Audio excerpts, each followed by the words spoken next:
Welcome back to Word Balloon, the comic book conversation show. John Suntress here. I told you the episodes were going to be fast and furious in April, and already we're back with a brand new episode featuring Jim Zub. Jim is wrapping up his run on Thunderbolts. It's been a lot of fun, and ties obviously very heavily into the coming Secret Empire. The Winter Soldier, Bucky Barnes, has a special point of view, given that he has been supervising Kobik ever since Avengers Standoff. I got to remember my events. They all come so fast, as we all know, which sometimes can be infuriating, but I liked Avengers Standoff, and I certainly like the March to Secret Empire. And, man, issue 11 was so fun because this was Bucky Barnes's rewritten history, as we've seen with Steve Rogers in the pages of Steve Rogers' Captain America. And the 12th and final Thunderbolts episode issue comes out today. And, this is a good way to, I think, maybe listen to what Jim has to say, teasing this coming issue. And then Jim's about to start an Avengers run. And we talk about that as well. Lots of issues come up in this conversation. And Jim is one of those, I think, self-starter creators that, along with his work at Marvel, has been doing wonderful work in the creator-owned realm. We talk about his books, Wayward and Glitterbomb. We really get into Glitterbomb because I think that in particular is a really, really cool, different book. It speaks to me a little bit more than Wayward speaks to me, although Wayward, hey man, awesome book. Lots of respect. I think it does a wonderful job of exploring the Japanese culture and myths. But Glitterbomb is just this very fresh, relevant, I think, horror story where you can appreciate where the subtext is coming from. And it's a pleasure to talk about that. And I think you could tell because as we talk about it, I get more excited about the premise of Glitterbomb and what Jim is doing with it. Really interesting conversation with Jim Zub. And as I've said, I think I've been on a very fortunate roll with all the interesting interviews that I've had lately on Word Balloon Conversations, and I think this is no exception. Jim Zub on today's Word Balloon. Brought to you by the League of Word Balloon listeners. Thank you, League, for your wonderful support through Patreon. If you can spare it and think Word Balloon is worth, more than just listening to it, and you really want to support Word Balloon and help me out, you can do that by going to wordballoon.com. There's an ad for Patreon right there on the front page. It will take you to my Patreon page, or you can go to patreon.com/wordballoon. Thank you again, League of Word Balloon listeners, for your help through your subscriptions. Word Balloon is also brought to you by InStock Trades at InStockTrades.com. There are some great trades that popped up this week at InStockTrades.com, and I'm going to start with Chelsea Kane doing an incredible job along with her art team on Mockingbird, Volume 2, My Feminist Agenda. This was a very controversial and I think a very strong statement from Ms. Kane and company and Mockingbird. I'm sorry the book didn't last, but I do think that Mockingbird is going to be one of those things, kind of like Next Wave and some of the other classic, far too short runs.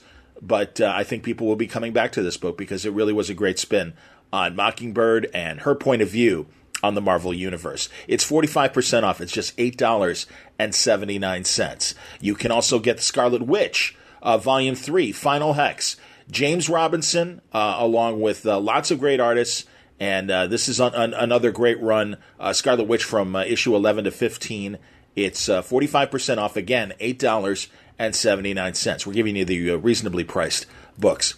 Jendi Tartakovsky did an incredible job with his miniseries on Luke Cage. It's just called Cage with an exclamation point. And that book is 50% off. It's just $7.49. Man, we're giving you a lot of mainstream stuff. How about Revival? Just stay just a little bit longer. Volume 8. Tim Seeley, Mike Norton, my buddies. Great run at Image Comics. They've got a big announcement regarding Revival coming up at C2E2. I think you can do the math and figure out what that might be about. But jump on the Revival bandwagon. This is the last. Is this the last bit? No, I think this is the second to last bit. Excuse me. Issues 42 to 47. 42% off. $8.69. You can get Briggs Land, Volume 1, State of Grace. Brian Wood, Lee Lowridge, Mac Chatter. I just want to make sure I say his name properly. 45% off. It's just $10.99. There you go. Just a few of the great books that are available this week at InStockTrades.com. But that's not all. If you do your search, I'm sure you'll find great books at great prices at InStockTrades.com. All right, let's get into our conversation with Jim Zub. We cover a lot of ground. I think some very interesting stuff. We start with Thunderbolts and the fact that he is moving on to Uncanny Avengers. But it's great to hear, too, about Wayward and especially Glitterbomb, which pops up really near the end of the conversation. And really, the more I hear about it, the more I think about Glitterbomb, I really think it's such a standout book and deserves your attention. But all of Jim Zub's stuff does. He's a hell of a writer. Let's talk to Jim Zub now on Word Balloon. We've been meaning to have this conversation for, at least 6 months, if not longer. So I'm glad to finally get Jim Zub back on Word Balloon. You got things going on at Marvel with Thunderbolts, and you shocked the hell out of us, I think, with last week's issue. But welcome back, man. Well, thank you for having me. I had to check because I was all curious. I'm like, I think it's been a while. And it's literally later this month, it would be 2 years. There you go. Yeah, since we've chatted. So yeah, honestly, man, it's and well, I know we were talking about hopefully trying to do some sort of group thing with a few other creators, and I think we were hoping to do it around New York Con last year and stuff. And it just didn't work out, unfortunately. It's like herding cats. It just everyone's really busy, which is sort of good. It's it's a good time right now. A lot of the people that I know in this business, everyone seems to be very busy, which is a good problem to have. Absolutely. So. No, definitely. And I do want to talk because we did that before, but it's always good to get your point of view of where things are market-wise and stuff. Yeah. But, I talked to Nick Spencer a couple of weeks ago about Secret Empire. And I listened to that podcast, actually. Oh, thanks, man. Excellent. I quite enjoyed it. I was going to say, he didn't say if he liked it or not, so he did just say after I said No, I thought it was great. It's always fascinating because when you're on now I'm on both sides of that whole thing. So I'm always kind of curious what gets said publicly and then what's kind of happening, all the planning and stuff that's going on behind the scenes now. It's fascinating. I'm having a blast though, doing work at Marvel. It's been great. Tell me what you can about being involved in this story, because it's a Captain America story, but obviously it does involve Zemo and the Thunderbolts and right. Bucky, and I like calling him Bucky. I know everyone else is Winter Soldier. It's like, come on, he's Bucky, man. Come on, we love Bucky. I use it pretty interchangeably, honestly, in both my scripts and in the book itself. I think that it's all part and parcel. I like having multiple names for characters. It's like, it went back in the classic Marvel days. Every character had nicknames and their first names. And I think it breeds a little bit of familiarity that not everyone is necessarily calling each other the same thing. John Byrne would disagree. Overtly formal. What's that? I don't know if you knew that. John Byrne would disagree. He's like, hey, quit being informal with these guys. I don't like when people call them soups and bats and stuff. It's like, get over it, man. Well, I mean, his name is Bucky. His case, yes. Well, he's whatever his Bucky code. Barnes, come on, man. No, and really, well, first tell me about getting involved in Secret Empire. Was this offered to you in terms of opportunity? I mean, how did it work out in terms of you doing a parallel story that is really important if you want to get the full picture of what's going on? Yeah, I mean, it's been fascinating because I was brought in for Thunderbolts, just over a year ago. Mm-hmm. And the reality is that, I had been sort of circling around a couple other potential Marvel things. I mean, I'd done other stuff at Marvel. I did the Figment book, and I've done stuff for what's called Marvel Special Projects, which is like kind of the advertising division where it's sort of catch-all kind of special project stuff. Or like the Dental Association wants to tie into Marvel and have something in dental offices. Yeah, and I know that sounds really dorky, but honestly, there's a lot of variety to it, and it's a good place to kind of cut your teeth and get used to, what's required. And you get the voices of the characters, and you just get little projects where you hit your marks and you sort of show them what you can do. Sure. And so I did all sorts of stuff, and I've still done a few of them, even lately. I guess they announced last week or the week before, Post Serial is doing some sort of a comic insert for Spider-Man Homecoming. Oh, awesome. And I wrote that, and it's just hilarious. Yeah, they're probably going to print 1 million of them. That's kind of cool. That's really cool. Yeah, I'm totally down with writing some Spider-Man that every kid's going to read, after they have some awesome serial. Who's drawing it, if I may?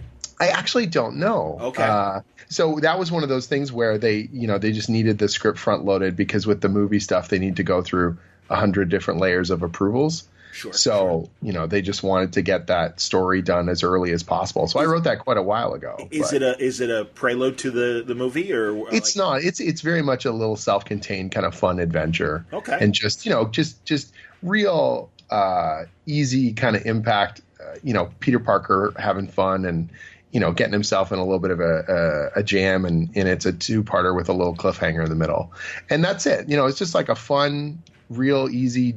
If you've never read Spider-Man before, if you're some kid and you're just like, this is cool and I want to see this movie, or if you like Spider-Man, I wouldn't say it's like Electric Company kind of stuff. It's a little bit, more action packed than that, cool. But it's very much, done in one kind of fun stuff. And it was great, just to jump around with the characters or whatever. Will it be a mini comic, obviously, for the box size and everything? I believe so. That's great. Those are fun, man. I mean, please, and we're old enough to appreciate that kind of gimmick and everything. Let's get more comic readers any way we can. Yes, definitely. Right? No question. And so anyway, like I was doing a bunch of stuff in Marvel special projects, and so I had good, relationships with all the guys over there, and we were talking about sort of moving over to other things in the Marvel universe, and a couple other things sort of circled around and didn't come about. And then Tom Brevoort and I had been in touch multiple times, and I just reached out to him again around Christmas time and said, my schedule is opening up. I'd finished a bunch of different things and sort of coming to the end on some other projects. Let me know if you got anything. And he's like, I think you'd be a good fit for Thunderbolts. Can you turn around a pitch pretty quick? And they gave me the overall premise. And the only thing they told me is that there's this new character who's this young girl, who has cosmic power, essentially. That's what they originally told me about her. At that point in time, I don't think even trying to think, Avengers Standoff had come out yet, or it was just coming out. And so I didn't know who Kobik was. I didn't know any of the other stuff. And so I just incorporated that into my pitch, how she would sort of treat the rest of the team and Bucky and everything else. And they liked my overall take on it, and they liked my sort of dynamic with the characters and the ways that I was kind of the fun little scenarios I put into that pitch and the potential for it. And then they said, great, we really, love this. We think you're the right fit. And then they said, Nick's going to get on a call with you and tell you some stuff. And so I get on this Skype call with him, and he makes it like the preamble was really kind of scary because he was like, okay, I need to tell you some things. And like, no one knows this stuff. Like no one knows this stuff. There are people at Marvel who don't know this yet because they don't need to know. But you need to know because it's going to tie directly into your book, and it's a big deal. And I'm nervously excited, and we're doing this big thing, and I'm just like, okay, let me know what it is. He goes, no, I need you to know, like, if this gets out early, I'm going to be like your mud, like and I'm like, okay, I'm hyped for it. I won't tell anyone. I won't tell my wife. Just tell me what's going on, And then he lets me know about all the stuff coming up with Steve and the intense storyline that they've got planned, and some of the amazing revelations, some of which still haven't fully been revealed to people. Sure. And obviously my mind was blown. I was just like, oh man, this is gonna rock people's minds. They're not going to believe it. This is going to be something else. And so we sort of moved forward right from the get-go. The Thunderbolts book had to be its own beast. Like, it had to exist on its own merits and be a valid story, but would always sort of in the background, there was this thought process of, okay, what can we do to echo or exemplify some of the stuff that's going to come out in Secret Empire, and that Kobik, making her as rich and endearing as possible, because that will make the revelation that much more kind of creepy and off-putting and awkward, because you're like, oh, I like this character. Oh, no. What has happened? And this kind of stuff. So that was a lot of fun. And it was really important to me that she not come across just like, the scrappy do, like the obnoxious little sidekick, kind of well character. Played. Absolutely. Yeah, no one likes Scrappy Doo, and if you do, what's wrong with you? I was just like, I got to make this. She has to be genuinely heartwarming and engaging and feel like a real kid than sort of a bad put on of a kid, if you will. Sure. So that was really important to me, and making it, again, make the book work with the cast, exemplify some of the stuff that I think the Thunderbolts have done so well over the years, but not. So it was weird because we wanted to do a classic kind of lineup, and eventually we got almost the entire lineup except for Zemo, who's now back in the mix with the anniversary issue.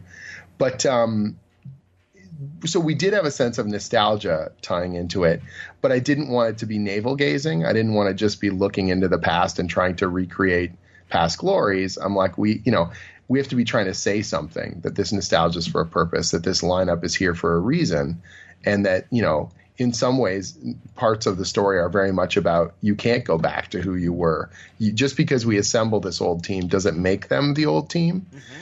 And that's part of the whole story as well, So it was a ton of fun. It's a ton of fun. They're a great cast of characters.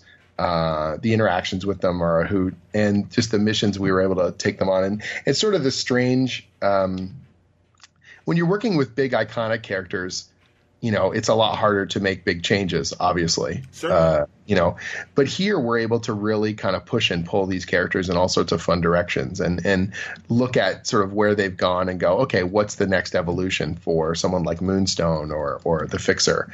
And I think that people love these characters because they don't stay static. They're not just the same every time, that they keep growing and screwing up and changing and trying to figure themselves out. And that made it a lot of fun to work with, this sort of team of misfits that, tries to be heroic, but doesn't know even how, or even if they want to be. I think that there's something really fun about that they're these flawed, kind of broken characters who keep getting pulled into each other's gravity well. No, definitely. And as you say, I think Kobik's, she's got that kind of 70s, like The Omen and It's Alive, where it's or Anthony in the cornfield with the Twilight Zone episode, Billy Mummy's character. Yeah, it's stuff. Like you got it. I didn't want her to be horrifying because she doesn't know she's doing something wrong. It's just her priorities. She doesn't know that's bad, that she's done something really wrong, or that she's, and Bucky very much looks at it and he empathizes it instantly because he's been used by the powers that be. Yes. So something like S.H.I.E.L.D., when they were trying to use her, manipulate her with Pleasant Hill, they're sort of like, they just look at the power and she was their way of accessing that power. Mm-hmm. And he's like, no, you're not a weapon. You're a person. You have a personality and feelings and a soul as far as he's concerned. So you deserve to be protected, and you shouldn't be manipulated by these people or turned into a weapon.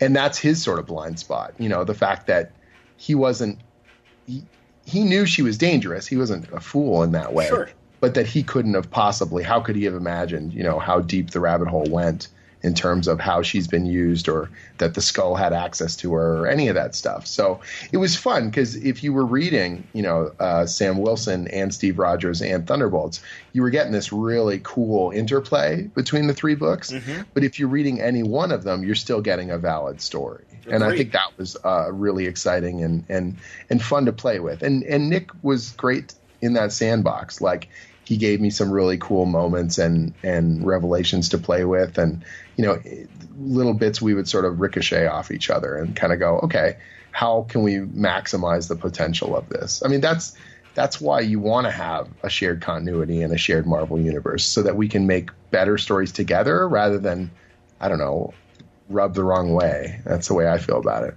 And which Avengers book is also kind of dovetailing into this as well? Well, so I've taken over Uncanny Avengers from Jerry Duggan. And so Uncanny Avengers, because Steve formed the Unity Squad, and he tried to disband them once the Hydra turn sort of happened, he found a way to sort of tell the team, okay, I'm done with you guys. They had betrayed him in a way during Civil War II, so he was sort of justified, but he also didn't want them in his way anyways. Sure. And so it kind of worked out for him. But the team has stuck together because they have shared purpose and other sort of personal goals. And so they're like a non-team team, which, like the Thunderbolts sort of works well in that they've got an alternate kind of team dynamic. They're not just, they don't have an Avengers charter. They're not following some government mandate or any formality. They're just sort of like been pulled together out of shared emotional purpose, if anything. And so Jerry's moved on to Guardians of the Galaxy, and then I took over Uncanny Avengers. So who is your lineup in Uncanny Avengers? Well, so during Secret Empire, what's been sort of shown so far on the first cover that I can talk about is pretty much the same team that Jerry left off with for the most part. So who's on there is there's Rogue, there's Synapse, there's Dr. Voodoo, Janet Van Dyne the Wasp, and Johnny Storm the Human Torch. And Quicksilver's in the mix too, and he's currently part of the team as well. Okay. So that's all I can really say. But we are going to there is additions to the lineup coming, and there's other things out of Secret Empire that will spin into it in really fun ways. So. Understood. No, and I realize that we're right before the event's going to kick in. So yeah. Well, and that's why I want to focus too on the latest Thunderbolts issue 11. Yeah, we caused some trouble. That was awesome, and frankly, thanks. I'm really glad you tweeted and said, "Man, look at this! Everyone's spoiling my new book and everything." I saw you say that on Twitter. Right. I'm like, wow, I better grab Thunderbolts today. And nice. Well, the controversy, right? It's frustrating in some ways because you want people to come to it fresh. And I know that there's a certain amount of people who are like, well, it moved, if that got them off their butts to go check it out because apparently it's a real shocker, then okay, in the grand scheme of things, that's good. But yeah, it can be a little bit frustrating when you've been keeping secrets for a long time and it's like the day of release and 2 hours before the comic book store opens, 3 different websites have posted, overview articles about it. And I'm just like, really? Jeez, guys. Well, I'm glad you said something because I stayed away from the websites until I got my books and until I read them and everything. And, yeah. Yeah, man, it's great. And honestly, first of all, I love that cover because, I mean, obviously it's the classic moment that everybody remembers.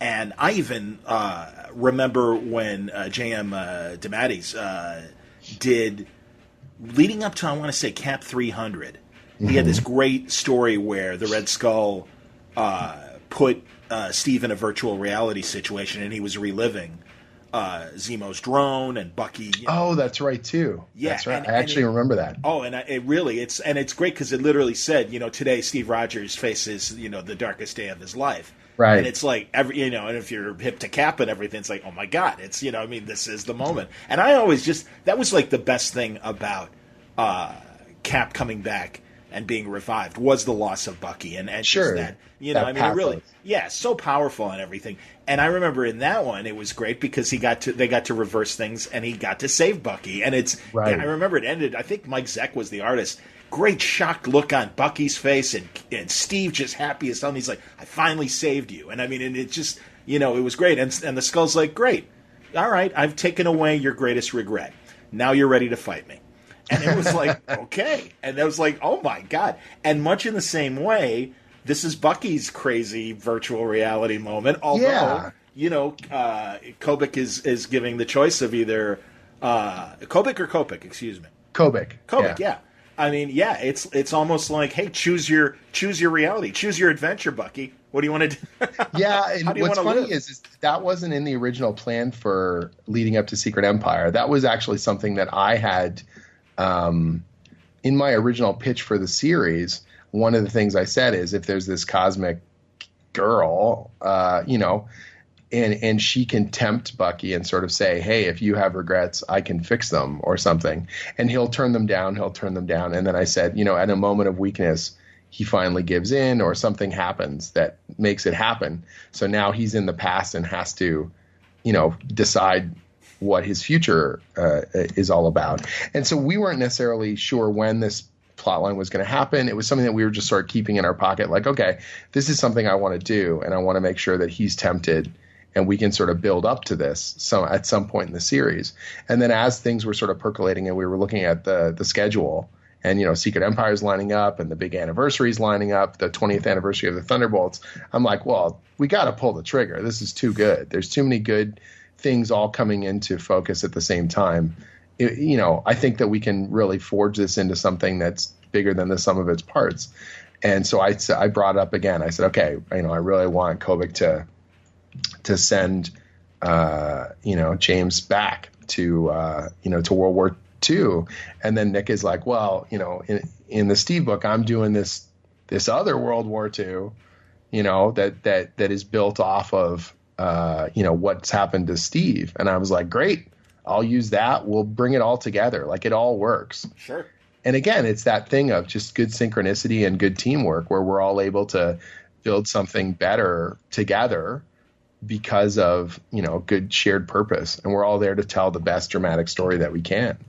And I'm really proud of it. I think it turned out great. People had a lot of fun with it. I got to dig through all these, old issues and find some funky reference of Zemo's old androids and just kooky stuff that we could, use in there from the old books, along with, stuff that Nick's been putting into the Steve Rogers book.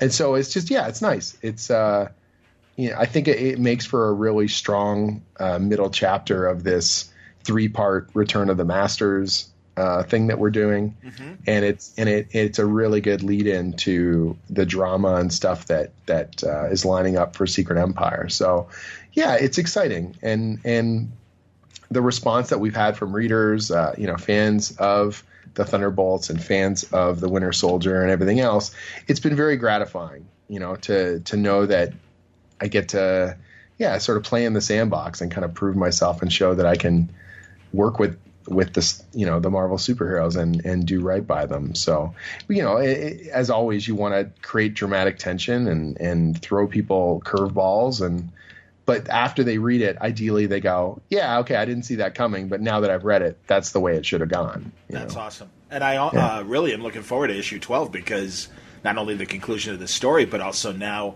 Helmut Zemo in this new weird position of being Steve's best friend. And I've loved what Nick has laid out and his passionate plea to Helmut to trust me. And, and it's great because he really tore Helmut Zemo down to this buffoon kind of person as coming out of Avengers Standoff and everything. Mm-hmm. And I just this is really exciting to now see him fuck with Bucky. I was writing that issue 10 where Zemo comes back, and he's just, it's funny because he's got this, he has a warmth for the Thunderbolts, sure, but he won't let them defy him. Like, they have defied him too many times before, and it's like, look, we have this incredible opportunity, and we're going to take this cosmic power, and he's not going to let them know the full machinations, but essentially, you can ride my coattails to glory. This is your chance, but don't defy me. You know what I mean? Like, this is bigger than you think. This is more than you could ever possibly imagine. But I'm only doing this out of our past shared together, do or die. And, also I have to kill Bucky because look at him. He's tried to steal you guys from me, and he's the worst person ever. So, it's fun. It's like, and his bravado and his ability to, Zemo doesn't really have like superpowers, right? So it's just like his machinations are like the power of personality. Like, he will just really make you come around to his way of thinking because look at him. He's got it all figured out. That's sort of his secret power, if you will. And I love that. I love being able to write that kind of bravado, speeches and the fun payoffs that are still yet to come. I think people are going to be hopefully, just engaged and surprised and we're putting the heroes on the ropes in an exciting way. I think that's, as much as people say they don't want you to hurt their favorite characters, that's the source of drama, right? Absolutely. Dan was doing Superior Spider-Man, and everyone was spitting fire, and I loved it. I loved every bit of it. I thought it was just so good, and people would just get so angry. And I thought, you know what? Like, these stories, the way we create drama is by testing the resolve and the purpose and the core of these characters. Yes. Like, great power comes great responsibility for Spider-Man. Well, how do we show that? Well, we put someone in literally the exact same role as Spider-Man because he is in Peter Parker's body. And then we show that without that responsibility, the power goes awry, and that as much as the irony of the superior Spider-Man as his title, that he is not the superior Spider-Man, that he cannot be because he does not understand what it truly is to be Spider-Man, not until sort of the very end. Right. And I think that that's why it's such a great story. And as much as people were spitting fire and losing their minds because they couldn't anticipate what happened next because it felt so shocking and beyond the pale. And it's like some of the biggest Marvel storylines of all time have been those stories. You can't do that. You're shaking this person too far. You've gone too far. And you're like, we shouldn't have killed Phoenix. We shouldn't have, had Beta Ray Bill take the hammer. You shouldn't have, any of those things. Absolutely. They all seem in that moment like they're a bridge too far. And I feel like, I'm not saying that makes them all great stories, that's the only source of great stories, because I don't think it is.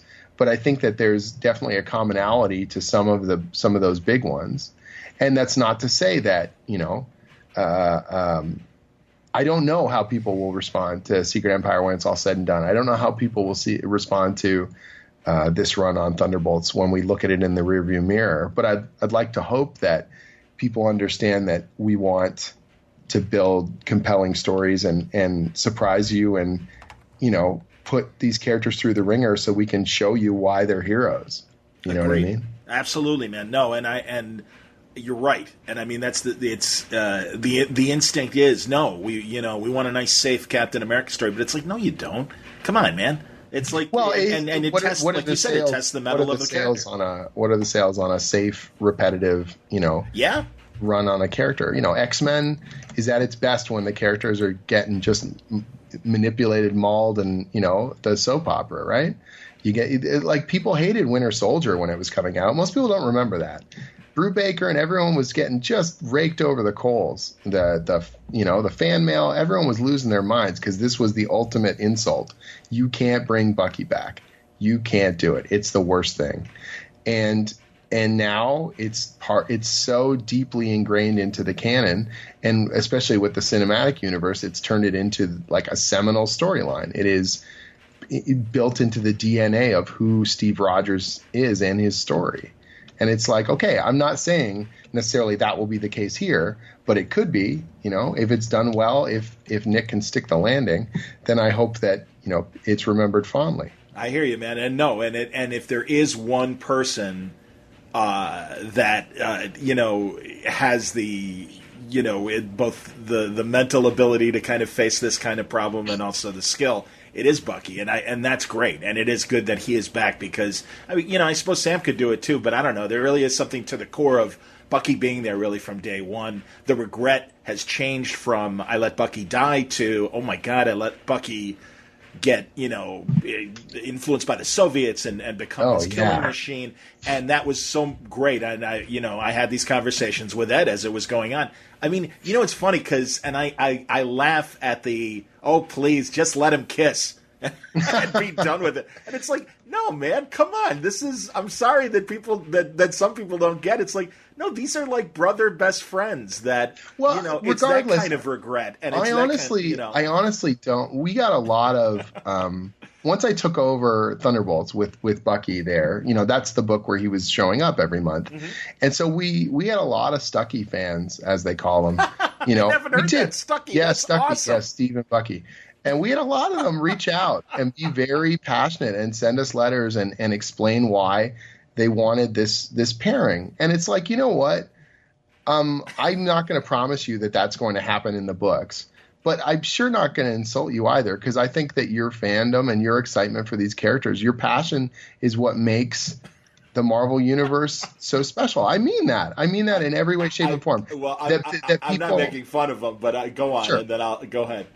But that's the thing, right? Like people, whatever, I don't care. They're doing fan art, they're doing fan fiction. Oh, no, that's fine. As long as you're not like honestly, genuinely angry at me that I'm not able to do this, like in whatever you want to call it, in canon, that, as long as you understand that this is not necessarily something that I can snap my fingers and turn this into a thing, then I have total respect for you as a fan that you want, or that whatever pairing. When people were reading the X-Men back in the days and they want certain people, they want Colossus to stay together with Peter, or, like whatever. Or Colossus to stay with Kitty. Yeah.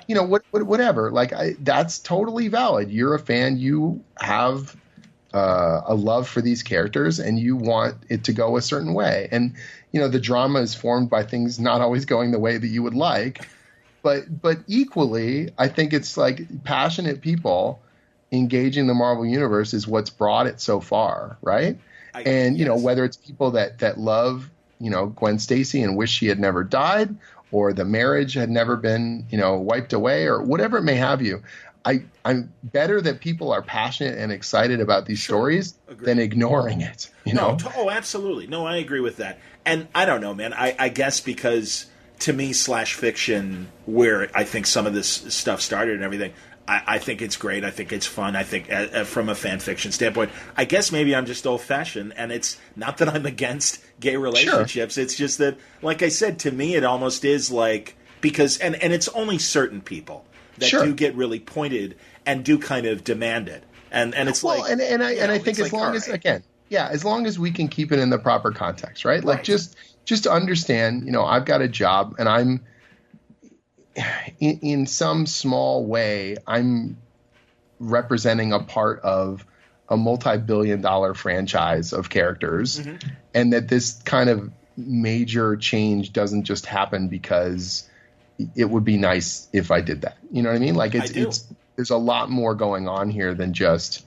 especially something like that. And it's like, okay, but that doesn't. I'm certainly not talking down on it or displeased with your excitement about these characters.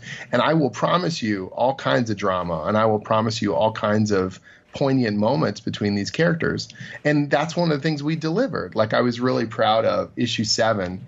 We have, but after Civil War II, Bucky was captured by S.H.I.E.L.D., and Steve's the one who ends up interrogating him.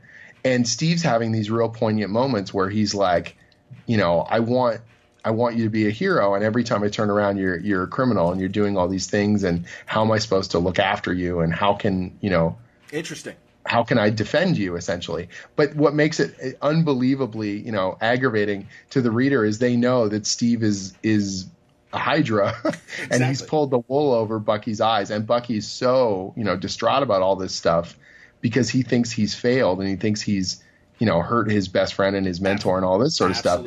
And we know as the reader that there's this whole other part of the onion, unpeeled there for him. And it's excruciating. The drama is excruciating because we've added this extra element to it.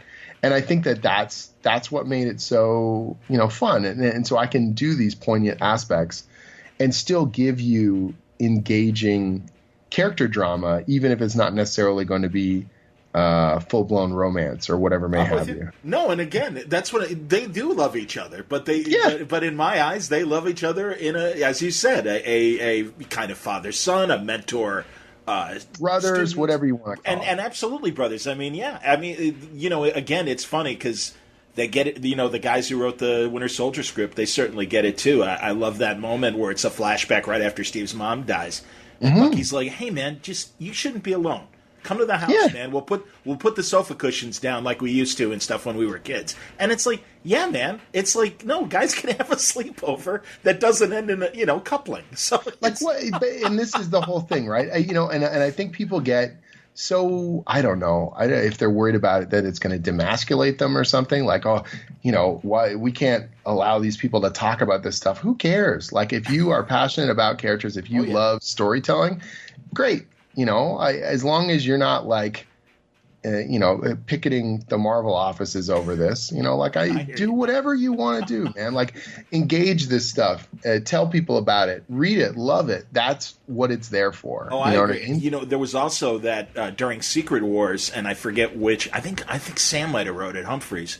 And he wouldn't confirm it or anything. But I really felt there was kind of a romantic feeling in the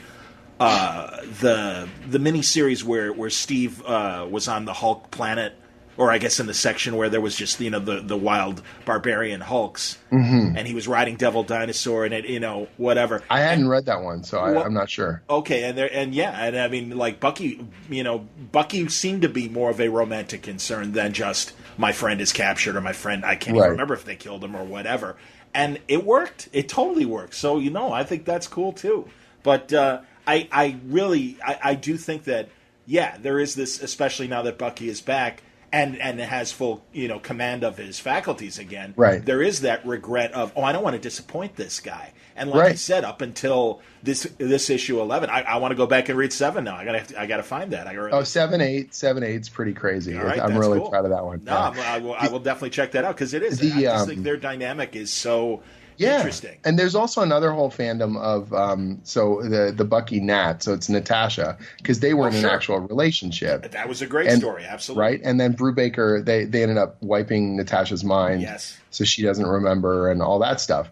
And so people really, really, poignantly want that pairing to get back together, and it's like, cool, man. Like you're passionate about it. You guys are. Tell me what you're engaged with. I can't promise you I'm going to give you everything, but I love knowing the stuff that excites a reader. I'm not here to give you what you want on a silver platter. I'm here to build a dramatic story. But I love hearing it. I love knowing what elements are working and what elements are, engaging at any point, No, I hear you, man. And I agree. Is Natasha going to be in Thunderbolts? Has she already been and I've missed it, or no? She hasn't shown up. Well, like flashbacks and stuff. But she hasn't been active in Thunderbolts. Okay.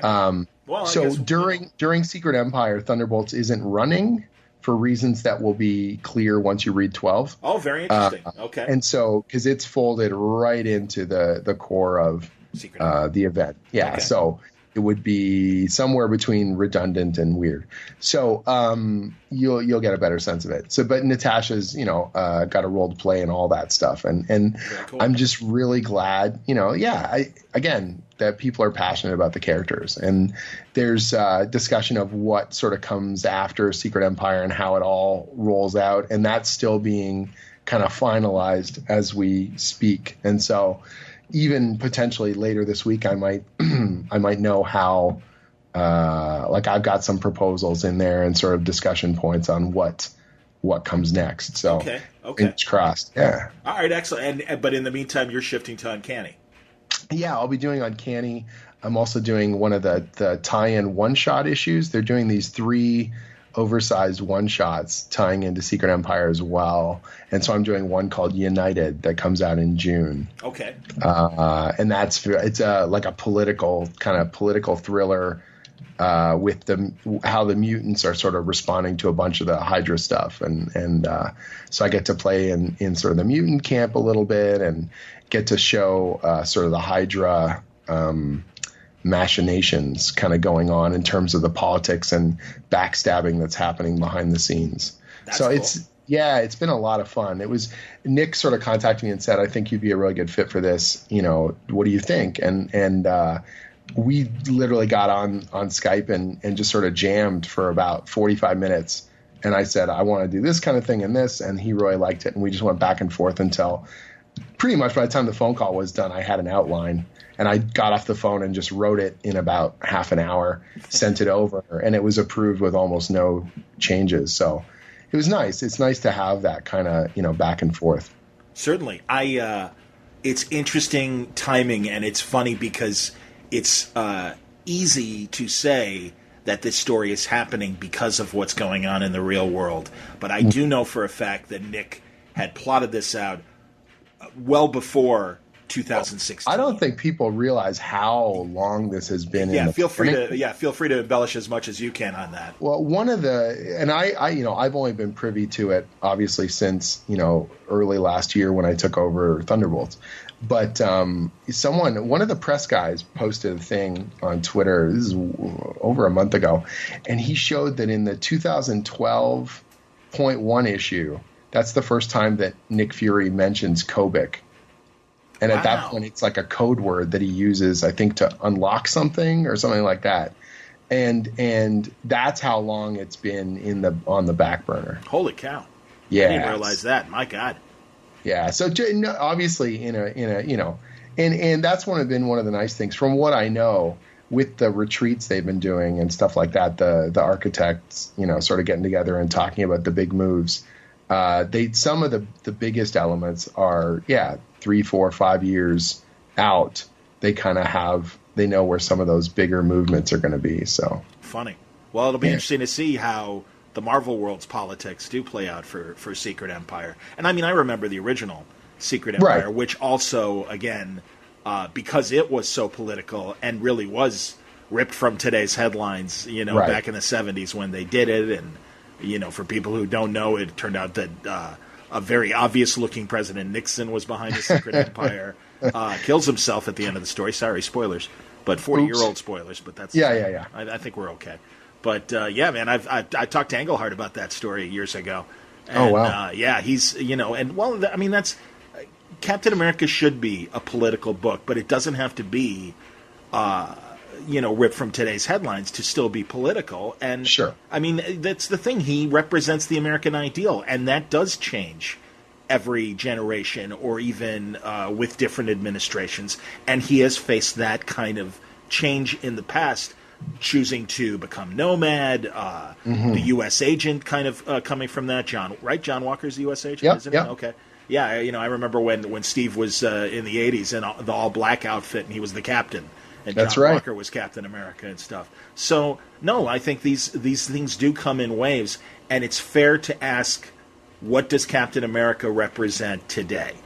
And I think what's fascinating is this idea of, of all the characters in the Marvel Universe, he's arguably the most trustworthy, the most doubtlessly, the leader. In Civil War II, both sides looking to him for guidance, both sides sort of in all this stuff. And so taking that and saying, what if that person, you couldn't trust them? What if everything you held dear was sort of shaken to its core? And then where do you find heroism, and what do you do next? You know what I mean? And I think that has the story seed of something powerful. It, again, got to stick the landing. But, there's a germ of something cool there. And hopefully it all plays out in a way that's satisfying to the readers. And I'm, excited nervously excited because I know what's coming. That's one of the other weird things. Now that I'm doing sort of core Avengers stuff, I've been added to this mailing list where they send out the books essentially as they're going to press. And so I'm getting stuff about 5 weeks ahead, I think. Okay. And so I'm reading. I can't read it all. I just don't have time. So I'm trying to keep up on everything just to make sure I'm not making any obvious pitfalls in my own books or where we're sort of moving. But it also gives you the chance to sort of look and go, oh, wait a second. Isn't there might be a cool way I can incorporate some of this stuff into my book. Let's get on the horn, It's been really neat because I get to get an advanced peek at where things are going. But I also have to be careful because I can forget, like, oh, you haven't read that yet. I get into this weird headspace of, do you guys even know that? No, okay, that's next month. Like, all right, cool. I'll just shut my mouth about everything because then it's just easier, I just focus on got to make my own stuff function and entertaining, So does 12 come out, obviously, before Free Comic Book Day? It comes out this month? Yes. Yeah, end of the month. Okay, good. End of the month. So right before... Yeah. So I think it's the week before or whatever. Yeah. Very cool. I've already proofed it. It's off to press, and So I'm super pumped for people to read it, and it was just a really fun set of issues that we put together. And I'm really glad that people responded to it. And, my goal was to make it. People always ask me now about continuity. They're like, well, how do you feel about continuity? And I'm like, well, it all happened.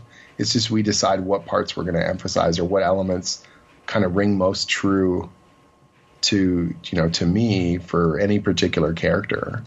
That's the kind of tangled web you gotta work with. And so it was fun because we would have these little asides. Like at one point in I think in number 10, someone makes a joke about how crappy a leader Zemo was, and then that reminds them how crappy a leader that Norman Osborn was, because he was their leader for a while. So just we can do these little nods to the past, but in a way that if you're just a new reader, you don't feel completely pushed out. Which was the anniversary issue? Was it 10? That was 10. Okay. Yeah. Okay. That was the one that Kurt came in and did a prologue story with Mark. Mark Bagley and Kurt. Yeah, they did a little. We were talking about the backup story, and then when we looked at the structure of it and how it all fit, I said, no, I want you guys to do the prologue to lead us in. And the story just directly, flows right into the main story. That's cool. So I thought format-wise it was a little different, but I think it worked best narratively. And Kurt was just delightful to work with. He's such a good team player. And just through luck of the timing, as we were planning it out, I had Rose City Comic Con, which was the show in Portland, and he was there, and they set us up side by side. Huh. So all weekend we were sort of jawing over it and talking about things. And it was weird because I was like catching him up on the book because he isn't able to read everything. Obviously. Sure. And so we were just talking about how things were going and my sort of plans. And I had this weird, awkward sense of like I'm telling the guy who made the Thunderbolts what the Thunderbolts are doing. And I had a couple of moments where I was like, I didn't want to ask permission, but sort of like, so that's how Atlas ends up. And he sort of, I think he picked up on it. He was just sort of like, you don't need my permission. He's like, just do it, man, and have fun with it. The toys are there. Go. That's cool. So. I had Marv Wolfman on a panel in Salt Lake City at FanX, and we talked about that. And Marv talked about how people will come to him who have, current Titan writers or Nightwing and everything. Like they want his blessing or whatever. Yeah, exactly. And he's like, look, man, he goes, I'm like, I don't want to read it because I don't want them to feel like I'm judging them or looking over their shoulder. Yeah. And no, and that's the thing. These guys get it. They did the job long enough that they understand that someone will come after them, and that's just as they came after people prior to them. That's the beauty of the mainstream books. There was a really nice tweet that I saw when Steve Orlando announced that he was doing that first Midnighter miniseries, and Warren Ellis was like, have a great time, don't hold back. Midnighter's all about the extremes, and once you're done, put it back on the shelf and leave it for someone else. And it was just like, that's a classy thing to do. That's the way it should be, within the context of these, work for hire kind of characters. Very cool, man. No, I'm really interested in what you guys have planned, and I think the story's in good hands. So, thanks. I appreciate it. No, it shows. Yeah. It definitely shows. Tell me before we move on to your creator-owned stuff. I am interested in, and of course I put it down, so now I have to reach and grab it back. Oh. And John Mallon. And now, was John your artist throughout the run, or did you have? Yeah, John did every issue. He did out of the 12. He did 10 of them. Okay. And so I'd never met him before. Tom put him on the book. And so we literally met, like he did the first cover, and that was the first time I sort of saw his stuff on it. And then we got on the phone. John gets up crazy early in the mornings. So I think his wife works on shift work or something. Okay. And so he was like, you can call me anytime except after like 8 p.m. And I was like, what? And he was just like, because I'm up at like 4 in the morning or something. Man. So I went, okay. So I had I think a couple breakfast calls with him and stuff like that. Just sort of cool. Touch base. And he's really, exuberant and just super excited about the book and just gave it his all, and that was a lot of fun. He also very much wanted to put his stamp on it in a way, like he wanted to design new costumes and he wanted to really build in stuff to give it its own visual kind of hook. And he's like, this is our, sort of run. Let's let's shake things up visually. Let's do all sorts of fun stuff with it. And so you get that kind of energy and exuberance, and you're like, man, I gotta direct this cannon and let's launch. Let's go crazy. No, he did a great job, and I really modern style, but has the classic comic chops and everything. And no, I think his design choices are great. The way he draws characters are fantastic, and cool. I really have enjoyed his contributions. So that's very cool to hear. Yeah, and you want to have this is the thing, right? The nice thing about doing the book and sort of putting down tracks on it is we were able to do good character development over a little bit of a longer span. There was one Civil War II tie-in issue, but we really dovetailed it with what we were already doing in terms of plot. Like I was going to have Bucky get sort of captured by S.H.I.E.L.D. at some point anyways. Okay. And then we just looked at it and we said, oh, okay, this is our impetus for it. We were going to do it anyways, and we can just make it flow into what was already kind of happening with Miles Morales. And then I got to write Miles, which was a ton of fun. Cool. It just again, I feel like my job, playing in the Marvel universe is to build something and to fight for what I think is a good story, but also to play well with others, we can all work together to make something cooler. That's the key, obviously, and working at DC or Marvel, I mean, it is that ability to, kind of collaborate and everything, not only with your artists, but, the other books as well, and make it all fit. So yeah, totally. And some of the upcoming stuff we've got planned is very much in that sort of same mold with Uncanny Avengers and with the other things that are on the horizon. It's very much like, okay, each book kind of has to have its own purpose and identity and function, but that doesn't mean that it can't play well with others. You know what I mean? And so I think that there's a balance to be struck there in a good way. Excellent, man. Now let's move on to Wayward. Yeah. And you had Volume 4 come out, Threads and Portents, at the beginning of last month. Yeah. Both the Glitterbomb first trade and Wayward Volume 4 arrived the same day. And that was on purpose because it was Emerald City Comic Con. And so months and months in advance, I was like, I'm going to have 2 trades come out for that show because I love that show. And it just seemed like it's a sort of the unofficial kind of start of the con season for a lot of people. And for me, it's usually my first or biggest show of that sort of opener. And I just love having a new book out. And yeah, it's been great. We've been having an absolute blast. How are things going with both books in terms of everything, audience growing is, again, Wayward, you're into Volume 4. I'm always interested as these creator-owned books, kind of get beyond the initial arcs and everything and are kind of midway through the story. Where do you see yourself as far as Wayward is right now? So Wayward is, our monthly issues have settled down, but the trade sales are great. Like they're really quite strong. Cool. And they, to the point where they justify the book's existence kind of regardless of anything else. And it's not to say that the monthly sales are terrible. It's just, there's that natural kind of attrition that sort of settles in. There's a very, very small number of books that are able to defy that kind of natural gravity of the higher numbers at this point. And we're not one of them, but I'm not bitter about it. It's just sort of the natural way this thing goes.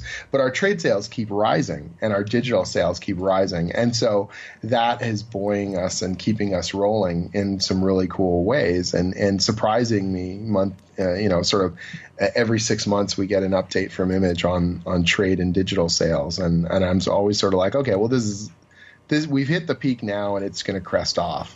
But Image has been doing such a good job getting its footprint in the bookstore chains and I think libraries and all sorts of markets that people don't think enough about when it comes to comic retail.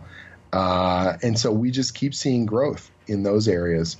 And that's really that long-term kind of reading audience. It does mean that it's a bit longer, it's a longer tail in terms of the money coming in. But if I know it's there and I know that it's working, then I don't, there's no problem with that. That's as long as there's growth in that area, that's all that matters. Excellent. Very cool.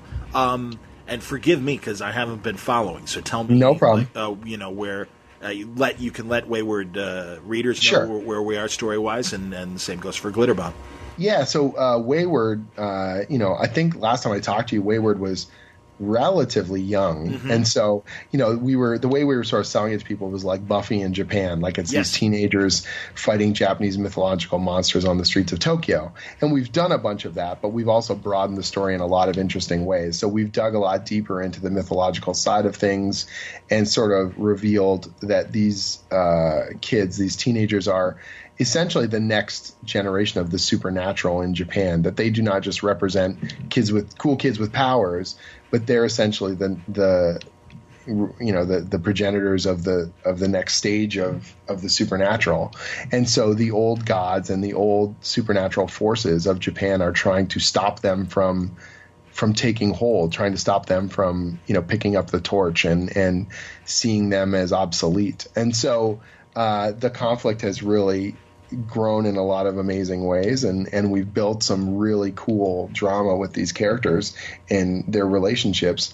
And then we threw a big curveball into it so the main character, Rory Lane, she's mixed, so she's half Japanese, but she's also half Irish. Okay. And people kept asking us, like, well, what's this Irish thing? How's that going to come into play? And so her Irish father ends up tracking her down in Japan and essentially teleports her back to Ireland. And so the last story arc was this split narrative where every other issue, one issue would be in Ireland, and the opposing issue would be in Japan with the other half of the group. And so we got to play with Celtic myths, and we got to sort of build more of Rory's backstory and kind of surprise people with some of the twists on Irish mythology that we were able to put in there. So really broadening the book so that people sort of assumed that the book was just going to be about Japan. And obviously Japan's core to the story, but it's actually more about myth in general. Sure. And about modern myth as a concept rather than just Japanese myth. And the Irish stuff is helping broaden that and bring a lot of cool variety to it. And in the same way that we did in Wayward, we have essays in the back. So Zach Davison has been doing our Japanese essays, and he's an Eisner Award-winning Japanese translator and researcher, and he's written a bunch of books on Japanese mythology, and he's just awesome. And then I've got this woman, Anne O'Regan, and she's writing Celtic myth essays in the back of the Irish issues. Okay. And she's been wonderful for like translating stuff into Irish and, checking our reference material for different places that the characters go in Ireland, and just been a wonderful resource as we broaden the global scope of the book. Excellent. Glitterbomb is another horror book, but of a different kind, and yeah, little Hollywood elements in there, or so it's Hollywood horror about a single mother and an actress this middle-aged actress who has kind of been left behind by Hollywood. Like, she didn't get sort of the fame she felt she deserved, and she's been sort of left to the wayside because of bad decisions she's made and bad things that have happened to her. And her frustrations and sort of fears of failure has kind of manifested itself, or potentially helped summon something awful and terrible from beyond. That is convinced that the best thing we need to do is we need to destroy this whole Tinseltown. And so it's this creepy horror revenge story, but the underpinning of it is sort of fame and failure,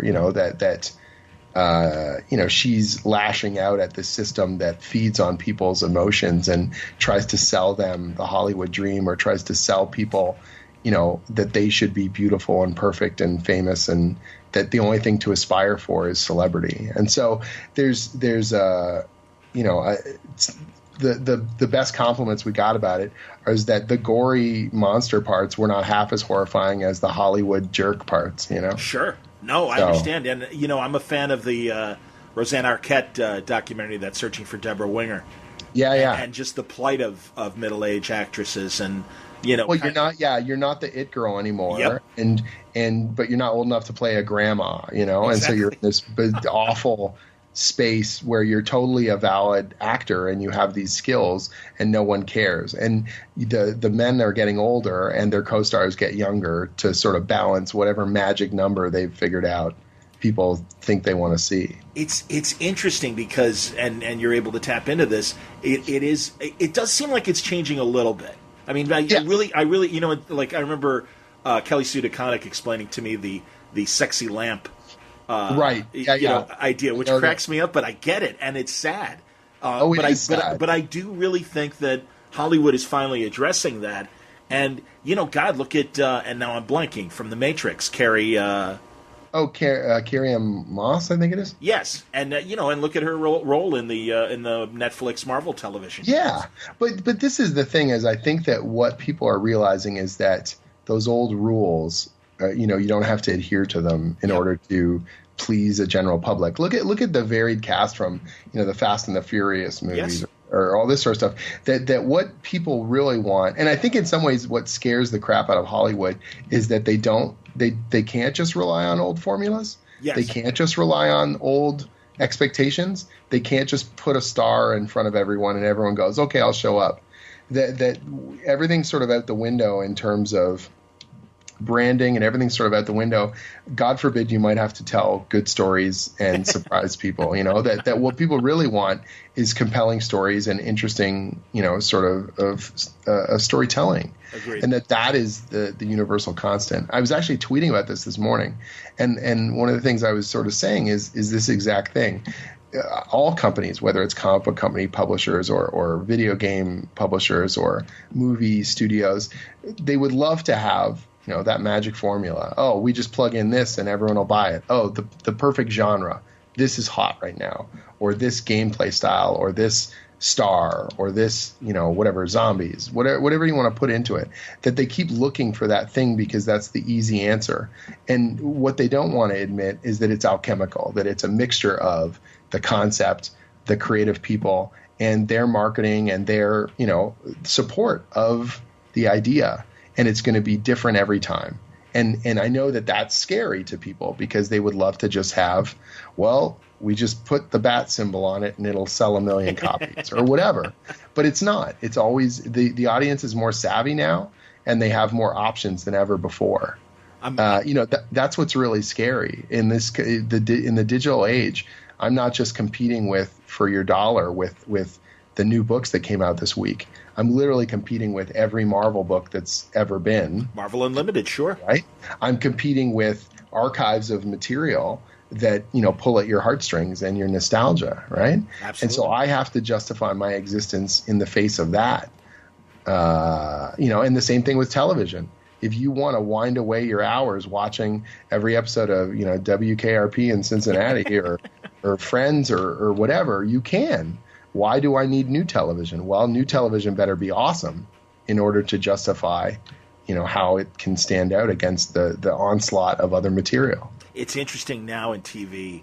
I think dramas have obviously elevated because of everything you just said. Yeah. And it seems like it's sitcoms that really are struggling. And because the format of sitcoms, the familiarity of needing to sit down and instantly know what's at stake and look, it's that character being that character the way they are every week, isn't required anymore. Because what it used to be is you didn't know if people were going to pick up every episode, so you couldn't have long kind of storylines. True. You would just sort of plug it in and go, well, there's so-and-so being wacky, And now, because of Netflix and because people want to binge watch from the first episode, you can get these nuanced, intense dramas and build up all the pieces and make really elaborate storytelling. So, something like The Wire that used to be the exception now is sort of like people look to it as a, aspirational sort of thing because they want to tell those kinds of nuanced stories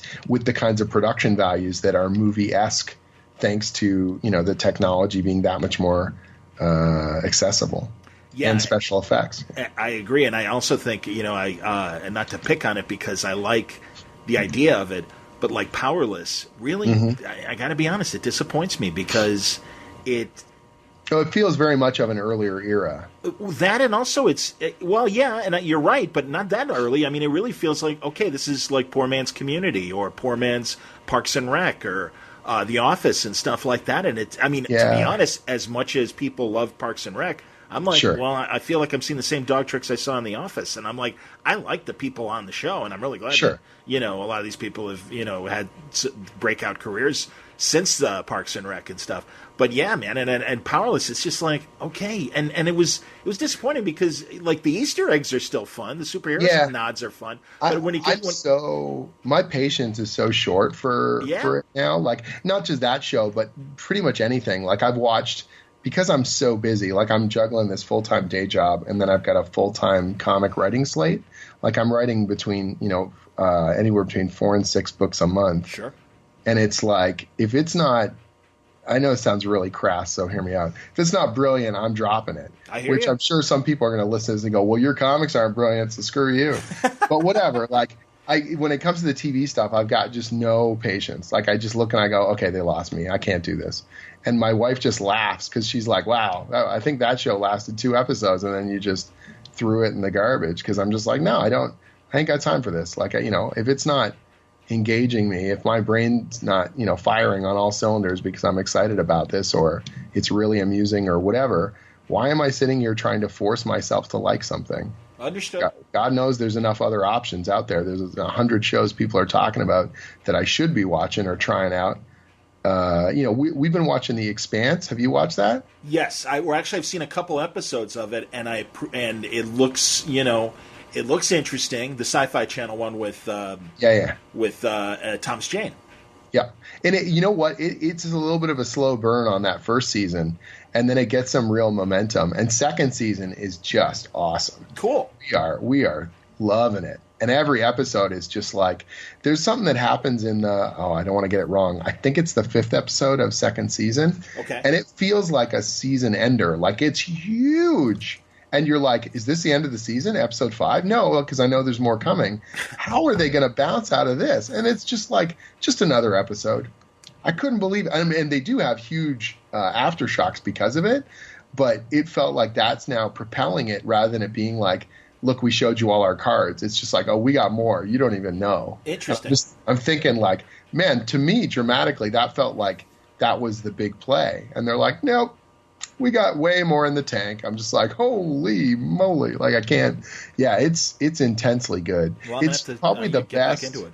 Yeah, the best like hard sci-fi, like actual science fiction, not like, kind of wishy-washy. Sure. It's like Star Trek. Yeah, like Star Trek. Yeah, it's the best in like hard sci-fi I've seen since I couldn't even tell you. So well, the broad strokes looked like Battlestar Galactica. The good parts of Babylon 5 in terms of the politics. So yeah, and the production values are immaculate on it. Yes, I mean that is what really surprised me. It just looks amazing, and hey, you give me a good space show, you usually have my attention. So all right, I'll get back to it then. And give it a real attack, because again, there were some of the characters where I felt like they, the first season they're getting their legs. But I was never unentertained. Like that's the difference. We talked about how I would drop a show in an instant, but this one I was like, oh no, there's enough there to keep me engaged. I'm on board. I'm not like losing my mind, but I'm on board. And then it just grows and grows, and you go, oh wait a minute, that means oh no, and you just start seeing the how it's all tying together in really cool ways. It's very slickly put together. Interesting. And the reason why I make so many TV comparisons is I think the comic market faces the same challenges in terms of, like you said, you really have to be distinct and interesting, and if not, then it's there's plenty more to choose from. So what do you do beyond writing and making great stories to kind of get the word out these days? Well, I mean, the dirty word of marketing, right? Like, how do you engage someone, or how do you let someone know you exist? So, you got to constantly try and push people to cover it and push people to be talking about it. Image, again, and that's one of those areas where I think that they've been growing because of, everyone benefits from Robert's success on Walking Dead, that just saying Image now on its own merit has some clout, that you can get into spheres and get into people's faces in a way that you just couldn't have before. True. And so, we can say the publisher of The Walking Dead, has a horror and Hollywood book, and people are like, yeah, I'll check that out.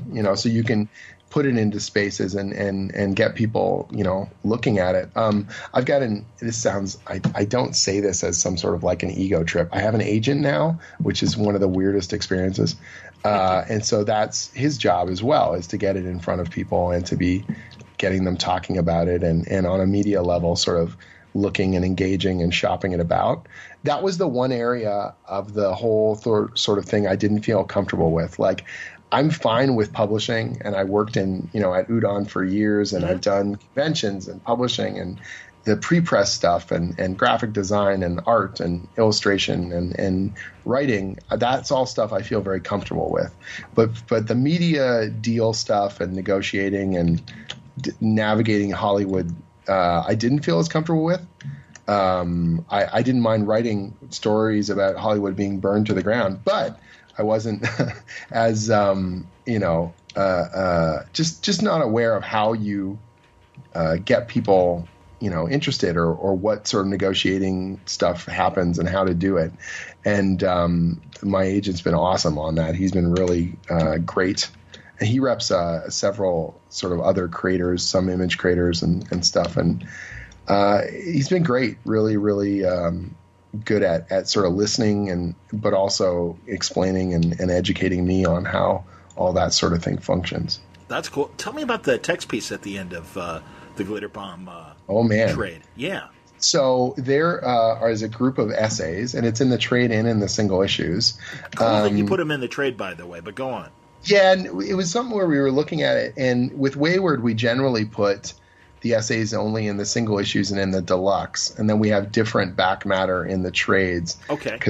But for Glitterbomb, I don't know, it felt so integral to the way that the whole thing functions. So I did a ton of research on Hollywood, and I wanted to make sure it felt like the real place, and that what was going to make it horrifying was the reality of it, that the way people treat each other and the stuff that happens off camera felt like it could really happen to someone. And so I had done a bunch of reading and watched documentaries and, true life Hollywood story kind of stuff, but also just reading. And then one of the things I stumbled across was this article from this woman named Holly Rachel Hughes. And she was a former producer in Hollywood. She'd worked on television shows and she wrote this article for, I think XO Jane is the website, all about being sexually abused on set. And also being just mistreated by the staff and how difficult her time was, even when she was a decision maker in other parts of the industry, and how difficult things were for her. And I read that and I was like, oh, that emotional stuff is coming through so clearly, and that is the sort of nastiness that I'm trying to channel, like that's on point. That's exactly the kind of brutalness that I know it sounds awkward to say I'm looking for, but that at the heart of what I think these things about Hollywood that I want to say. And so I had it in bookmarked, and I read over it a couple times and used sort of it in the back of my mind when I was doing writing. And then I was looking at, and I thought, gosh, it would be great to have back matter in Glitterbomb. And so I kept sort of dancing around, and I contacted a couple people I knew in Hollywood, and everyone, no one wants to put their name on a thing where they're going to tear down their coworkers and, go to town on it. And so I was in this sort of state of like, maybe I can get someone to write an anonymous article or, something like that. And then I stumbled back on that essay she'd written, and I thought, this is basically what I want.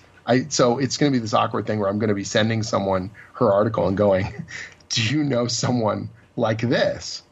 And I just said, you know what? What's the worst thing that could happen? I reached out to her on Twitter. I found her on Twitter, and I said, I know this is going to sound really creepy and weird, but like, your essay that you wrote for XO Jane was very poignant, and I was really blown away by it. I'm working on this book about Hollywood and sort of nasty experiences and all this kind of thing. I don't want to bug you, but if you're interested in reading it, or if you ever want to chat more, I would be really interested. And she was understandably like a little bit tenuous at first. Sure. And then I sent her the first issue because we had it already complete. And she read it and she responded just viscerally. She's like, I love this. This is incredible. I didn't realize they made comics like this. Like, this is just not what I... Yeah, right? I didn't know comics could do that, kind of. And I'm like, yeah, exactly, right? And so we started talking back and forth, and I asked her if I could, purchase the reproduction rights to put the essay in the back of issue 1. And we came to terms pretty quick on it because she was really happy to be, even remotely involved. And, I mean, it was nothing to it. She just gives me permission. I get the text, and I can just reuse it. And then I said, she said, well, what are you going to do in issue 2? And I said, well, I don't know yet. That's a bridge I'll get to, later. And she was like, well, I got a lot more stories. And I said, really? Wow. Like, that's terrifying. Sure, let's figure this out. Let's do something. And so she ended up writing, one essay for each issue. And the 4th essay really does a beautiful job at kind of coming full circle and encompassing some of the thematic stuff from the first one, bringing it all back into focus in a beautiful and poignant and kind of freaky way. And I loved it. I think, and so many people responded to it because you read the lead story in the comic and you're like, oh, this is cool, but it can't be that bad.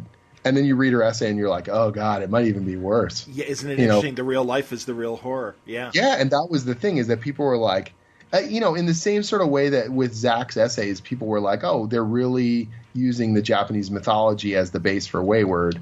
Like, I'm really trying to use the primordial essence of Hollywood here, in Glitterbomb. Like, I really want to get... Yeah, I want it to feel like it's got gravity. And yes. that this woman's problems are not just supernatural. That if anything, the supernatural stuff is a byproduct of the reality, is a byproduct of the nastiness that she's had to deal with her entire career. And I think that it makes for a better story. It makes for a more poignant story and an engaging one, and it gives it a lot more bite. It just makes the whole thing visceral in a way that I couldn't have done just with the comic alone. I understand. Yeah.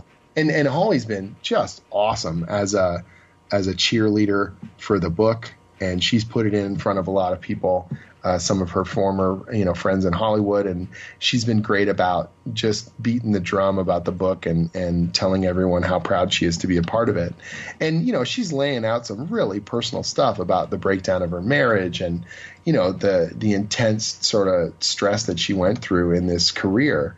So much to her credit, like, she lays out a lot of personal stuff in a very poignant way for my comic. Like, I feel a responsibility, like, to do right by her and by people who have been treated like her, and to tell a story worthy of it. And so we did the first 4 issues as its own sort of miniseries / arc, with the intent to do more, and it's done quite well.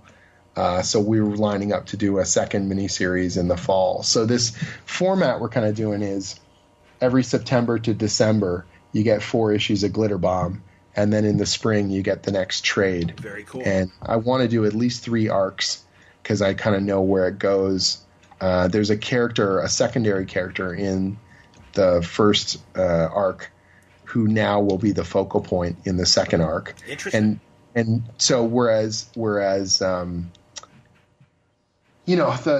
main character of Glitterbomb, Farah, she is an experienced person, an actress who's gone through all these difficulties. The character in the second arc is someone who's coming into it fresh and has all sorts of assumptions and expectations about what being a celebrity or being famous or being an actor is all about.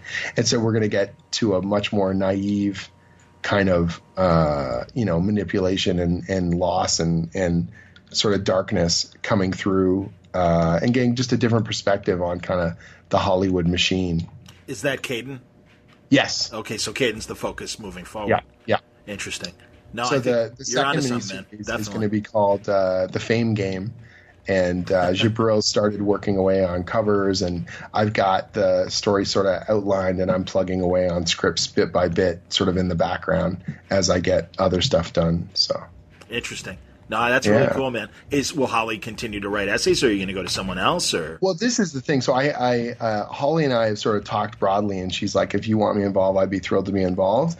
And now I have to decide, sort of figure out whether or not I get, someone to talk about being a new actress, or like entering Hollywood fresh or something like that. There's a couple options on the table as far as that goes, so I'm still kind of parsing it out. We've got a little bit of time still to nail down those specifics. That's cool, and honestly, a lot of times with image books, the back matter is almost equal to the story being told, and I think that I get why a lot of creators choose to keep it in the monthlies, because it makes the monthlies matter a little bit more. And I get all that, but I do think it was wise of you putting that in the volume and everything, because I had a lot of people asking about that, and I felt like one of the things that gave the book so much gravity was that additional anchor of Holly's essays. And so to me, it was like, I feel like the book would be not incomplete, but definitely weaker without it. And so I thought, okay, there's no reason why we can't have that in there. That's great. And the response has been great. The book's in trade has been getting some really good coverage and some really good responses from people. And the first thing they say is, when's the next one? And I'm like, well, that's good. So I feel like we might even be able to pick up more monthly readers who won't wait till next spring, who are just like, okay, I got to know how this is all going to play out. Very cool, man. And it's a really different story for me. I don't think people expected, because Skull Kickers is this action comedy, and I forgot Skull Kickers. Absolutely, Wayward's got some dark bits. Quite a few dark bits, but it's still more adventurous than sort of horrific at its core. And this is like full on dark, So I wanted to sort of stretch myself and see if I could do it. And it was a way to sort of say, okay, do I have this in me? And people have responded well to it. That's one of the things I love about comics, because, if you're trying to convince someone to make a movie or something where you're like hundreds of millions of dollars or tens of millions of dollars, and they're like, well, you're known for this, so we can only bank on that, but one comic project, one miniseries, and I can prove to you that I've got wider range than you thought, So outstanding. Nice. Well, wrap up with Skull Kickers. Tell us what's going on. Well, Skull Kickers has been done for a couple years. Oh, I apologize, Jim. No worries. People ask us when we're going to bring it back, and I'm always like, it's nice to have a complete thing in the rearview mirror, to be honest. Sure. And to just know. We were joking around. At one point, I was sort of like, because we did this arc where we did all these riffs on Marvel and DC stuff. So we just kept changing adjectives. So we had like the Uncanny Skull Kickers, the Mighty Skull Kickers. My favorite one was Dark Skull Kickers Dark, because there was that Dark Avengers book, and then there was Justice League Dark. And so I honestly, we were on the fence. I was sort of talking to Edwin, and I thought, I had it in my head that we might do a special, and I was going to call it All New Skull Kickers Rebirth. And then I was like, I don't know if I want to get back on that hamster wheel. I don't know. I think maybe we might have, spent our juice. But I really like the way that the book wrapped up, and I'm really proud of it. When 2020 comes around and it's the 10th anniversary, maybe something will sort of stir from the depths. But for now, I'm happy to sort of let it lie. And, Glitterbomb's done really well, and I want to focus on that. And Wayward's doing well, and I just want to keep doing a great job with that as much as we can. Steven does such beautiful artwork, and Jabril, who draws Glitterbomb, is incredible, like phenomenal. And he's a young guy, too. Jabril is, I think he's turning 23. Wow. And he draws like like a seasoned pro, And he's a page a day. Wow. Yeah. Good for you, man. No, that's great. Beast. No. Marvel snapped him up to do a bunch of fill-ins and stuff, in between our miniseries, because they could tell he was magic right from the get-go. That's really cool. Honestly, And I hope you take this as the compliment it's intended to be, but really, Glitterbomb has that Vertigo feel to it. Oh, totally. It is a Vertigo book. Yes. I make no apologies for it. And the good news is, as you were saying, and it's true, Image is getting that cachet now as well. And that's the thing. I really do think that, if the Vertigo people were aware of this when you were pitching, that this could have been a very significant Vertigo book, and now even better, it's a significant Image book, and you get to keep more of the money. So funny, John, that you mentioned that it could have been a Vertigo book. Did you? And that's all I'll say about that. All right, everyone, you don't need your decoder ring to figure that out. That's fantastic. Well, good for you. Wouldn't that have been a fascinating Vertigo book? How strange. Oh, well, these things happen, and yet, here we are. And I own it all with Jabril. Attaboy. That's great, man. No, it's very, very, very cool. It's, and that many varies should tell you that. Yeah, we had a ton of fun working on it. And the great thing, I love working at Image. Like, Image is my go-to for creator-owned, and I don't see why it won't be in the future, because I'm used to sort of having my foot on the pedal and hand on the steering wheel. Like, and that they give you that kind of freedom to build a book the way you want, release it the way you want, schedule it the way you want. The content is what you want. Like, you're to blame, and you're, the one who gets all the praise if it works the way that you want it to, because you make all those decisions, And so I feel very comfortable with that. It's how I like to work. I'm very kind of control freak in that regard. Like, I do all the graphic design on my own Image books, everything from the layout to the cover logo to the spot gloss templates on the books and all that sort of stuff. And because I love getting in there and just getting finicky with it. And I'm my own worst sort of critic on that front. And so that way I can just pick at it until I'm happy, and then no one else has to deal with me. An Image allows me to do that. And that's what's so great, is I can send them a print ready, finished book. They just throw the indicia and the barcode on the back and print that sucker. That's awesome, man. Yeah. Very, very cool. What shows have you got coming up this year? Good question. I'm doing a bunch sort of coming up relatively soon, and then things kind of quiet down, which is unusual. It's sort of the opposite of my usual schedule. I've got I'm doing a signing like in my hometown, which I've never done before, which is kind of dorky. Oh, wow. And I'm looking forward to that. Just at a little comic book store in Oshawa. Cool. On April 15th. And then I'm going to be at the Calgary Comic Expo late April. I think I've talked about that show last time I was on. It's like one of my favorites. It's the one of the biggest shows in Canada, and I've been going every single year. My good buddy organizes it, and it's grown from being this little tiny show to just a monster. Like, now it gets, Emerald City Comic Con kind of numbers, like big, crazy. It's awesome. And then I'm doing TCAF, the Toronto Comic Arts Festival, which keeps growing, and that's my hometown show, and organized by another friend of mine, Chris Butcher, who he was actually the best man at my wedding. Oh, that's cool. Nerdy, wondrous. He's an amazing, amazing guy. He's like an impresario of comics, and he brings in such a phenomenal, like a global talent pool for that show. And it's literally, down the street from me, and I feel so fortunate to be a tiny part of it. They just announced a huge slate of Image creators to celebrate Image's 25th anniversary. So they're going to have a whole bunch of awesome Image creators coming down for that. Which should be amazing and tons of fun.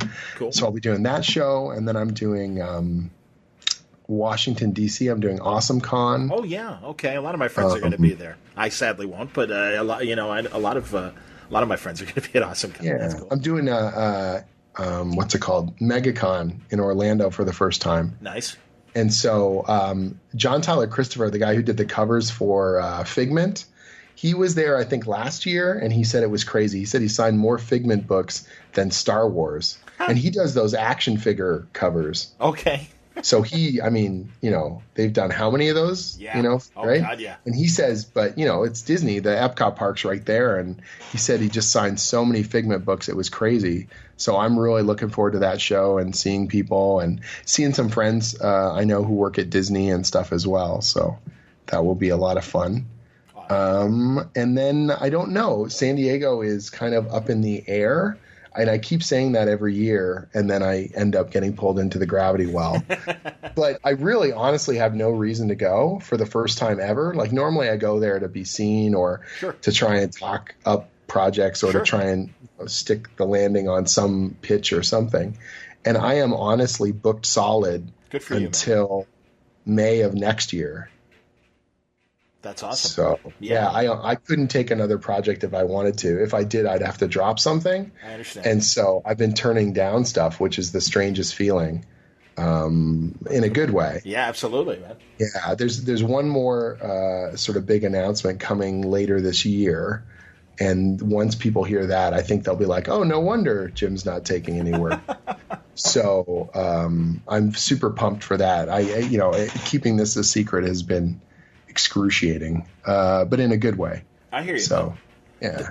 Well, that's wonderful, man. Seriously, I'm really glad that it's all coming together. And and it was funny before we started recording. You said you got the day job teaching animation and everything.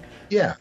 And trying to balance those two. The day job's wonderful, and they're really the college where I teach. They're unbelievably supportive about the work that I'm doing, and almost all the instructors at this school are part-time because they bring those current experiences into the classroom. So they're the storyboard instructor is a storyboard artist. He works in TV and movies. The character design instructor is a working character designer. The animators are animators. Like they're not telling you back in my day it was like this. Yes. They're telling you it's like this now because when you're bleary-eyed working all night on stuff, I'm bleary-eyed working all night on stuff. And so it's nice that they're getting that current experience. It's a college called Seneca. In Toronto, and they've had this award-winning animation program for, coming up on, I think, 18 years. And their graduates work at places like, Blizzard.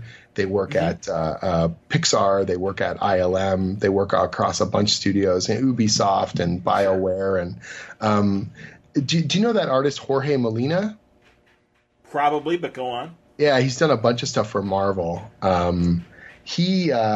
He's actually one of my former students, which is sort of that's crazy. Yeah. I showed that kid perspective drawing, and now he's phenomenal, like the next Stuart Immonen or something. Oh, wow. He's really, really, really good. That's excellent. And it is so weird. I'm glad that you have that good experience at your school, and there's a school in Chicago called Columbia that has that same type of thing where they've got both past but also current pros that are teaching and everything and explaining how things work now. I know of a friend of mine that's a pretty good comic writer that was teaching writing at a school and had to switch schools because the new department head is like, yeah, we don't have time for your writing and your type of writing. And it's like, but I'm a published writer and I'm doing pretty well. And it's like, yeah, that's okay. We're, whatever. And, hey, that's fine. He just moved his act to another school and is very welcome there and everything's moving along fine. But, yeah, it is so strange that there is some, those people that don't understand that it is a good idea to learn from the people that not only did it but are currently doing it. And it can tell you really, give kids the honest truth about what's going on in the market. Because we were, again, talking before we started and stuff. And I was telling you about my adventures in broadcasting, and I'm very straight with students and stuff and say, hey, it's a changing world, and it's harder and harder to get full-time gigs, and and you got to be prepared for what the market is now. It is not the same market that it was when I started, 30 years ago. No, it's fascinating because the animation market when I graduated was terrible. It was actually a real bad downturn, and now there's a lot more opportunities in animation, but you got to be fleet of foot. You got to definitely be ready to move, and you got to be ready to take hold of opportunities. Sure. And that's kind of core to what you need to be flexible. But the good thing is my ability to do my job anywhere for the most part. Like, obviously the teaching stuff, I got to be there in the room. But like last summer when I was off, my wife and I, we took an extended sabbatical.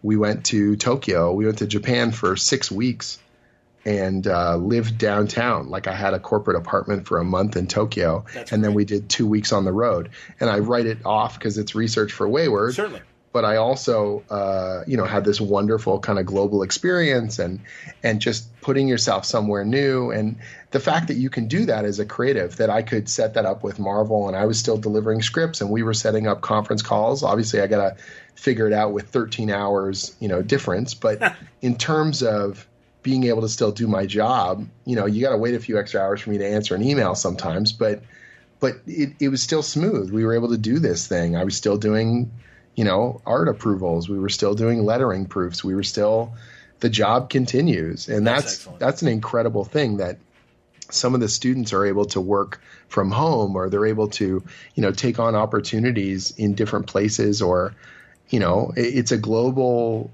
creative kind of market right now. And if you're willing to put yourself out there, there's all sorts of cool ways to use that to your advantage. Very cool, man. I forgot one other signing thing I'm doing. Oh, do it. My brain.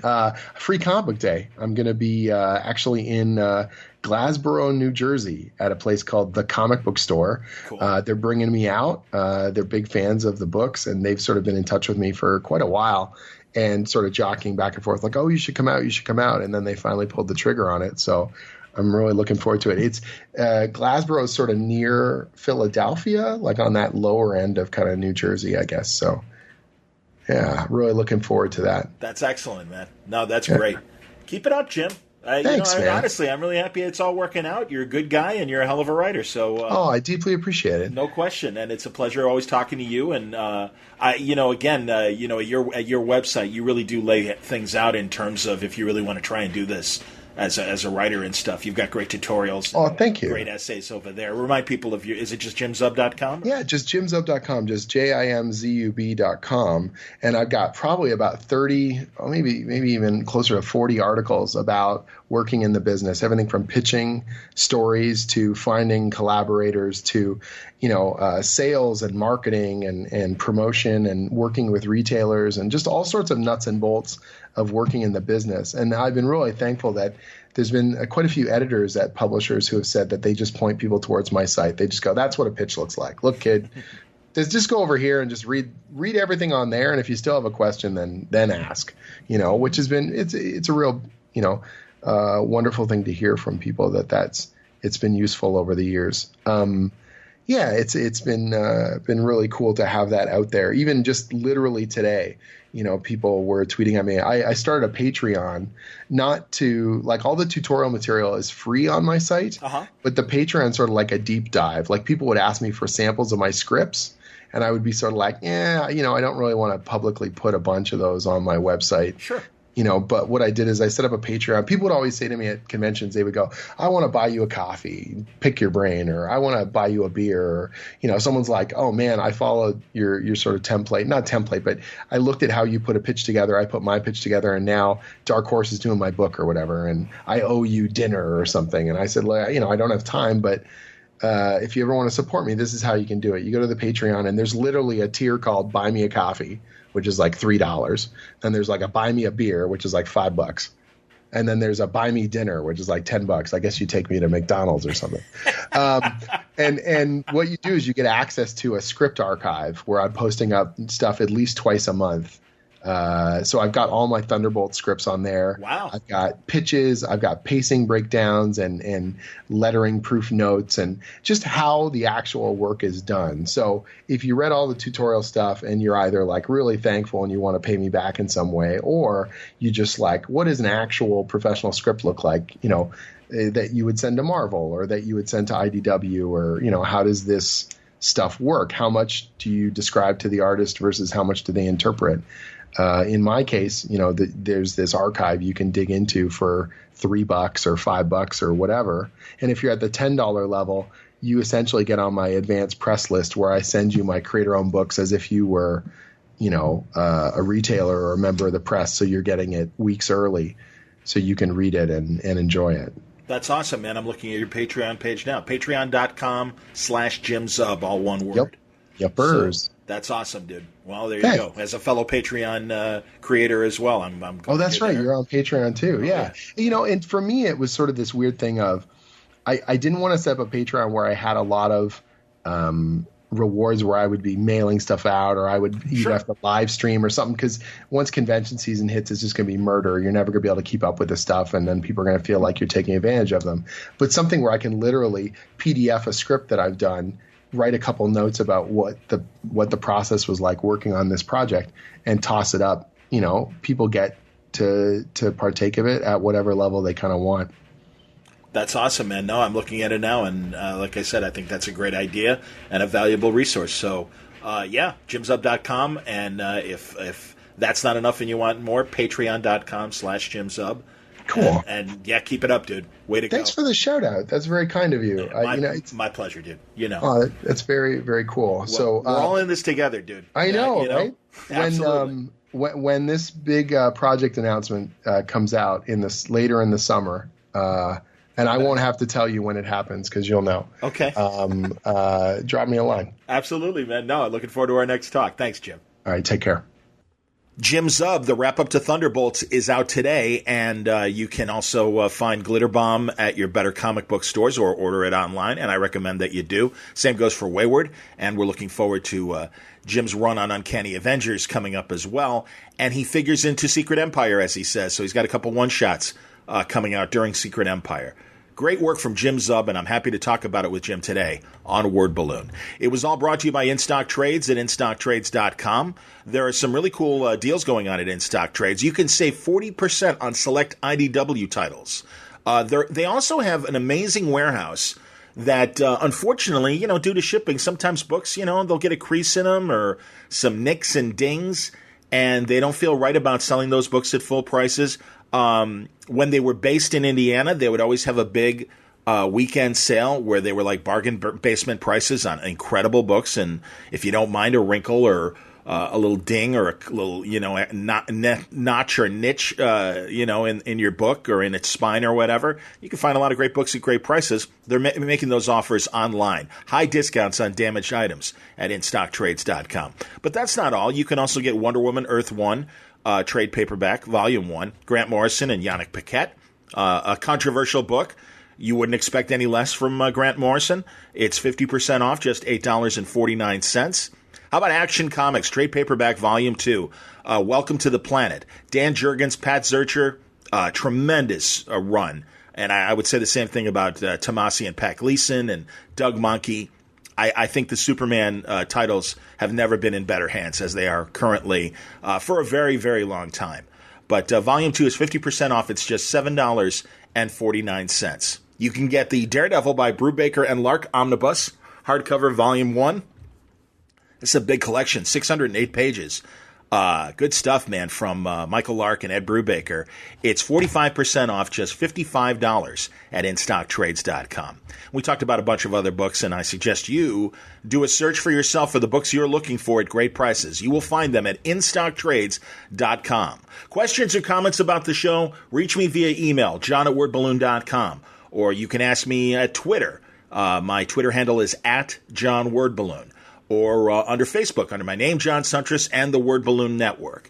Thanks a lot for listening to Word Balloon and passing along that you think Word Balloon is worth other people's time and getting other people to listen. I see the increases in the downloads, and it's because of your word of mouth via social media and literally telling somebody, hey, you should listen to this show. So thanks. More great conversations still to come. We are not done with April. There's still lots more to come. C2E2 is this weekend. I will be there Friday and Sunday. I've been able to get a part-time job in radio, and I'm doing some on-air stuff, and I thank you for your support during this time when I'm in between full-time jobs. But thank you for your patronage, your sponsorship, and your attention. And believe me, I want to keep doing Word Balloon and doing it as best as I can, and I'm doing that with your help. Thank you very much, League of Word Balloon listeners and the Word Balloon listening audience. Until next time, Word Balloon is a copyright feature of Shaky Productions, copyright 2017.